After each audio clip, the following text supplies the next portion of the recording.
आज Doubtnut app download करें। Doubtnut पर अपने सभी गणित, रसायन विज्ञान, भौतिक विज्ञान और जीव विज्ञान के डाउट्स का करो सफाया। बस प्रश्न की फोटो खींचो, एक ही प्रश्न को क्रॉप करो और तुरंत वीडियो सोल्यूशन पाओ। अभी डाउनलोड करें। देखिए क्वेश्चन हमारे पास है कि 80 मीटर ऊंचाई पर एक वायुयान 150 मीटर प्रति सेकंड के वेग से गति कर रहा है। इस तरह वायुयान से एक बम गिराया जाता है। लक्ष्य से कितनी दूरी पर हम बम को गिराएं जिससे कि वो लक्ष्य पर आसानी से टकरा जाए या लक्ष्य पर गिर सके, ये हमें बताना है। जहां दिया हुआ है हमें गुरुत्वीय त्वरण का मान 10 मीटर प्रति सेकंड स्क्वायर के रूप में।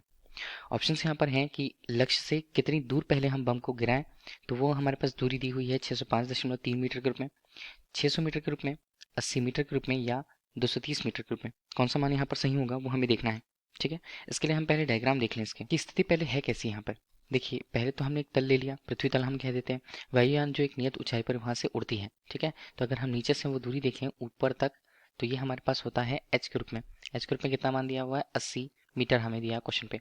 ठीक है, वायुयान उड़ रहा है, इसके लिए उसके वेग का परिमाण दिया हुआ है। वेग की दिशा यहाँ पर है वी के रूप में। कितनी परिमाण कितना दिया हुआ है? 150 यहाँ पर है मीटर प्रति सेकंड पर। ठीक है, अब इस बीच बोल रहा है कि वो अगर गति कर रहा है और वायुयान से बम गिराया जाता है, प्रारंभिक अवस्था पर अगर हम उसमें बम की बात करें तो वो इसी के वेग के साथ गमन करेगी जड़त्व के कारण अपने। अब जब उसे छोड़ दिया जाता है तो होगा क्या? देखिए अगर मान लीजिए इस बिंदु से ए बिंदु हमने ले लिया, ये बिंदु जहाँ पर है, और ये बी बिंदु है।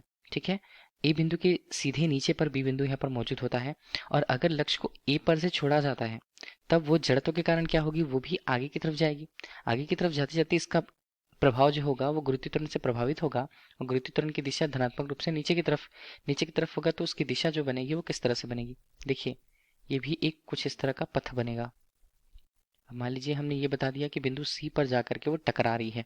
ठीक है, तो ए से सी तक के लिए अगर हम उसके दूरी को देखें तो ये सीधा सीधा यहाँ तक दूरी बनता है। ठीक है, तो इस बीच हमें निकालना क्या है? हमें लक्ष्य कितनी दूर पर बम को गिराया जाना है ये हमें निकालना है क्वेश्चन पे। तो ये हमारे पास कैसे निकालेंगे? बी से सी तक की जो दूरी है वो हमें निकालनी होगी। पहले अगर हम वो बी से सी के बीच की दूरी अगर हम निकाल लें तब हमें जाकर के ए सी का डिस्टेंस मिल पाएगा। ठीक है, तो हम क्या करें यहाँ पर बी सी का या बी सी की दूरी जो हमें निकालनी होती है वो हम कैसे निकालेंगे? इसे क्या कहेंगे हम? क्षैतिज दिशा में बम द्वारा तय की गई इस दूरी को अगर हम बीसी के रूप में प्रस्तुत कर रहे हैं तो हमें क्या देखना होगा? हमें देखना होगा क्षैतिज दिशा में उसका वेग कितना है, और क्षैतिज दिशा में उसे बी से सी दूरी तय करने में लगा समय कितना होगा। ठीक है, रखा था यहाँ पर कि बम प्रारंभिक रूप से जब इसके वायुयान के साथ होगी तो जो उसका वेग होगा, बम का वेग होगा, वो भी वायुयान के संगत उतने ही वेग का होगा। तो ये वेग अगर हम देखें तो उसे v के रूप में प्रस्तुत कर देते हैं गुणा, अगर हमें समय देखना होगा तो समय के लिए हम यहाँ पर उपयोग करेंगे गति का द्वितीय समीकरण, दूसरा समीकरण। अब गति का दूसरा समीकरण क्या बताता है हमें? जो दूरी है s बराबर वो बताता है ut धन हाफ at स्क्वायर के रूप में। तो फिलहाल तो हम देखते हैं वो ऊंचाई कितनी है, ऊंचाई है h। u प्रारंभिक रूप से जो उसका वेग था उसे अगर वहां से छोड़ा जाता है तो प्रारंभिक रूप से उसका वेग क्या होगा? शून्य होगा, केवल उसे छोड़ा जाता है और गुरुत्व के प्रभाव से वो नीचे तरफ आती है। ठीक है, तो ये हमारे पास बनता है 1/2 जी टी स्क्वायर के रूप में। तो हमें क्या निकालना है? हमें समय का मान निकालना है, टी का मान। टी का मान आएगा कितना?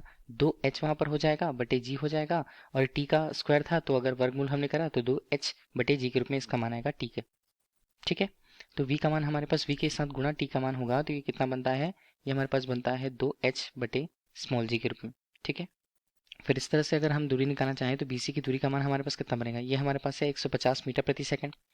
हम देखते हैं ऊंचाई, ऊंचाई यहाँ पर है 80 मीटर, और जो h का मान हम देख रहे हैं, माफ कीजिएगा, h का मान 80 मीटर हो गया, और g का मान हमारे पास क्वेश्चन पे दिया है 10। ये कट जाएंगे दोनों, तो ये 8 दूनी 16 यहाँ पर बनेगा। तो BC का मान यहाँ पर हल करने के बाद कितना मिलता है? ये हमारे पास बनता है 16 का 4 150 गुणा 16, तो ये कितना बनेगा हमारे पास? BC का मान हमारे पास आता है 600 मीटर के रूप में। ठीक है, तो हमें एक तो हम कह सकते हैं कि क्षैतिज जो दूरी है, जो बम के द्वारा क्षैतिज दूरी तय की गई है, उसका मान तो हमें मिल गया। तो ये हम बता दिए कि ये हमारे पास है 600 मीटर, ऊपर था ये 80 मीटर। एक तरह से त्रिभुज बन रहा है। इसी का मान हमें चाहिए क्योंकि बोला है कि लक्ष्य कितनी दूर पर बम को गिराया जाए जिससे कि लक्ष्य पर वह गिर सके। तो लक्ष्य पर गिरने के लिए जो तय की गई दूरी अगर उसकी होगी तो अनंत रूप से दूरी होगी, ए से सी तक की दूरी होगी उसे, क्योंकि लक्ष्य पर टकराना है। तो हम यहाँ पर पाइथागोरस प्रमेय का उपयोग करते हैं। पाइथागोरस प्रमेय के अनुसार त्रिभुज देख लें, त्रिभुज हमारे पास क्या है? ABC है। ठीक है, तो अभी हमें निकालना है AC का मान, तो AC का स्क्वायर का मान यहाँ पर होता है AB स्क्वायर प्लस यहाँ पर बनेगा BC स्क्वायर। तो ए सी स्क्वायर का मान हम देखें तो ए सी स्क्वायर का मान हमारे पास बनता है ए बी का मान कितना है हमारे पास 80 का हमने कर दिया स्क्वायर, और यहाँ पर बी सी है, बी सी हमने निकाल रखा था 600, इसका भी कर दिया स्क्वायर, इसका बनता है 64 100, और ये बनता है हमारे पास 36 और 1 2 3 4। ठीक है, तो ये ए सी स्क्वायर हो गया। तो ए सी का मान अभी हम देखें तो वो कितना आएगा, ये बनता है 3 6 6 4 0 0।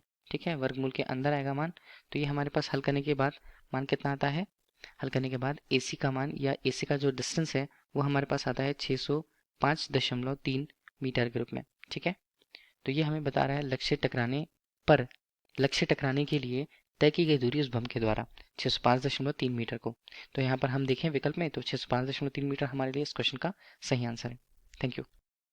कक्षा 6वीं से 12वीं से लेकर नीट, IIT, JEE वो एडवांस के लेवल तक 1 करोड़ से ज्यादा छात्रों का भरोसा।